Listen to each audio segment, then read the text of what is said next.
we left home nearly 40 minutes ago, and we really haven't left home because we've got to go home now again because we left a very important part of our equipment at home. That would be the backpack full of lures and leader material and all that sort of stuff. So we've had to go home because both of us stuffed up and forgot it.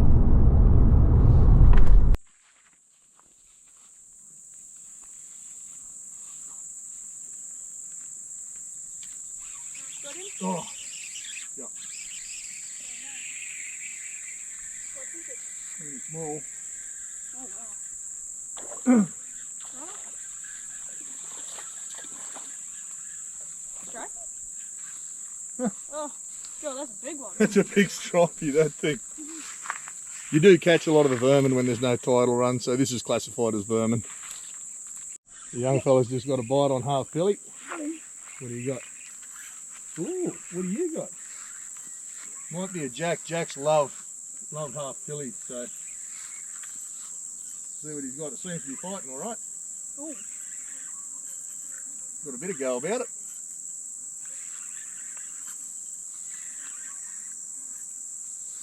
What might be jack? Grunner, that's a big grunner. A big grunner. Good, mate. What pound leader you got up? It's heavy. I think it's like 45 or 50 or something. That's a big grunner. It's a nice grunner. Look at the size of the boil he put out there. Yeah, I know. So that's not a bad grunner. That's good eating size fish. They're spiky as hell, these things. I'll just wait for him to stop kicking.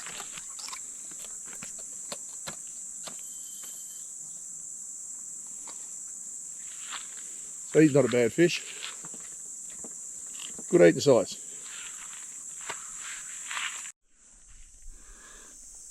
So what we're going to do, we're going to bleed this one. Anything you're going to eat, which these are beautiful eating, so I don't cut right through this part on the fish. A lot of people put the knife in and pull it through. I usually go in there and then just follow the angle of the gill arch. You know that I've hit the blood because the blood's running out of it like that.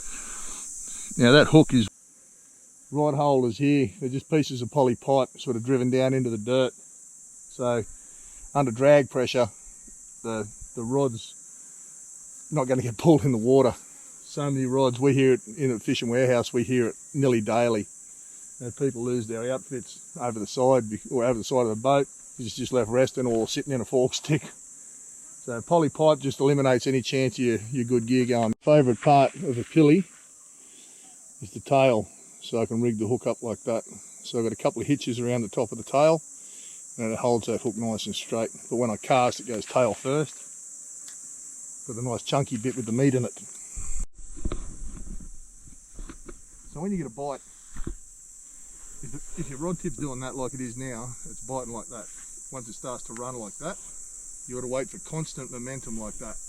And that means that he's got it in his mouth. Oh, so that's just banging at the moment. So he's chewing at it. You got to wait for a run. If you can see that belly in the line, if he's big enough, he'll take the bait into his mouth and he'll run with it. So he's still there at the moment. I know, so we're going to do a bit of bait fishing today.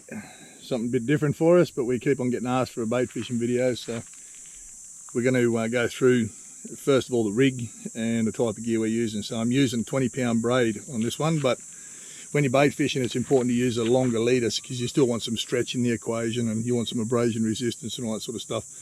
But we're using a 2.0 Gamakatsu bait holder hook. It's got those little slices on the shank to hold the bait up. I've got a 25-pound leader around about 50 centimetres long, and that runs up onto a ball sinker, actually 2 ball sinkers and a swivel.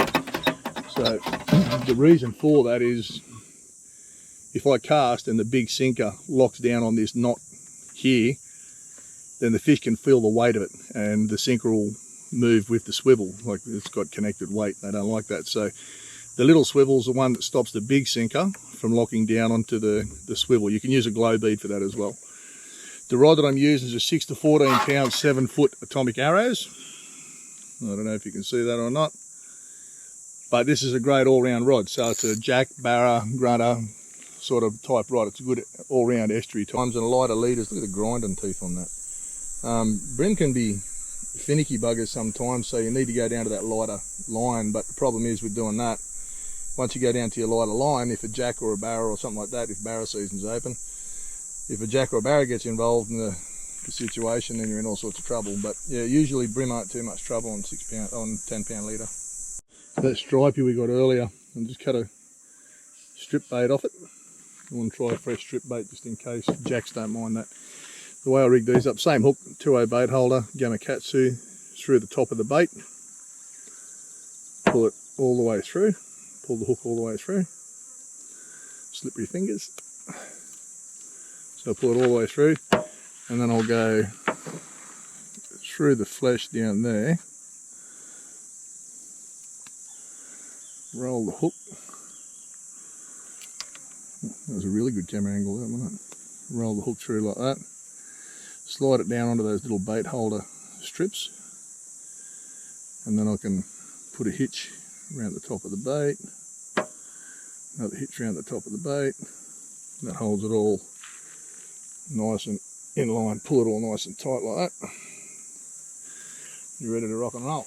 Right, so when you're throwing a cast net, there's a couple of things. If you're throwing it in an area where you know there's crocs, and everyone will tell you this, don't put a hitch like that over your wrist, because if you throw that around a croc and he takes off, you can't let the rope go like that, and you end up in there with him. So my hand won't fit through this little loop that they give you. It's a standard loop on there.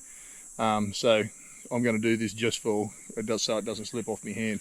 So all you do now is take around about that sort of 3 or 4 feet, and every time I lay it in my hand, I roll it from in to out. This is the really important part, from in to out every time.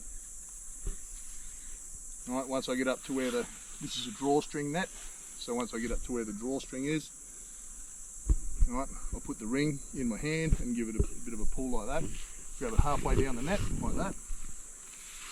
Lay it in my hand from in to out, like that. Now this is what they call your leading edge. So all you do is you swing your hand down on top, pull it out like that, and drape that up over my fingertips, like that. Now you've got an inside edge and an outside edge. All right, so on the outside edge, we just gather up about 1/3 of the net, like that. We go from in to out, so the weight's hanging on the outside of my hand. Then we grab the inside of the net, about 1/3, like that. Stabilise it behind yourself like that. So what I mean by stabilise is I don't want it swinging. Right? You swing it, it's going to end up tangling. So all we do then is, I'll get back so you can sort of see it. So all we do then is as we throw it, we spin it like a frisbee.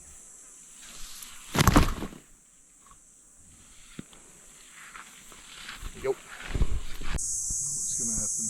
Moon phase wise, it's a shocking moon phase. So, there we go. Got him. Oh no. That might have been a shark. That felt like a bite off. There's no liveys getting around at all, so it's sort of hard to get live baits if you can't find any. So at the moment we're still using half billy. We've got that grunter frame out there for a shark bait. Oop.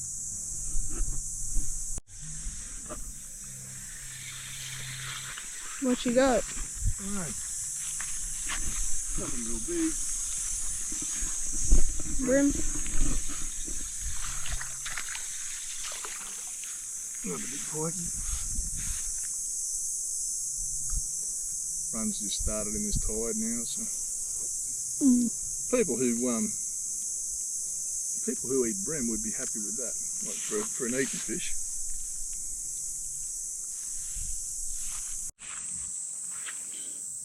Live prawn. It's got in the cast net, so we usually just go through that segment there.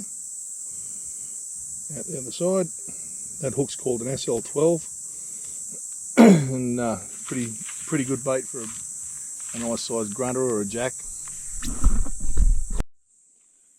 So what I got a bottle squid on this one, just one of those little tweed bottle squid, and I've actually cut it in half.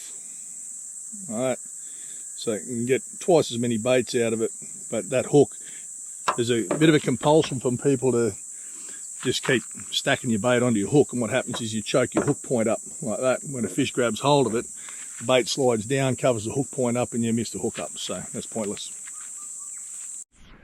So the other thing we're going to do, we're going to chuck out a shark line just in case. The bull sharks are thick as around here at times, so we're going to get a legal size something, catfish or something like that, throw it on as live bait. We're going to throw it out on one of these, one of the Halco wire traces. They're 150 pounds, so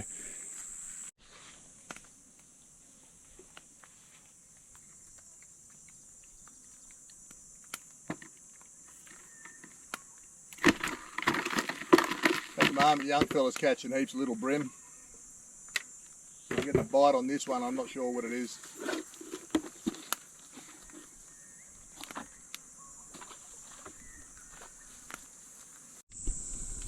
We've always got a bit of firewood just in case when we go fishing somewhere like here. There's no wind, absolutely no wind. And mozzies and sandflies get pretty ordinary, so if they get too bad, then we'll put something green on there and make it smoke a little bit, like a bit of green grass or something like that. If you can find cow poo, kangaroo poo, it's great. The difference between lure and bait fishing as far as tide goes, that old expression, no run, no fun, is pretty relevant as far as bait fishing goes. It gets the smell and that going through the water and the fish are travelling. When the run slows right down, with lures, it's easier to target snags, specifically target snags, and put the lure right on the snag.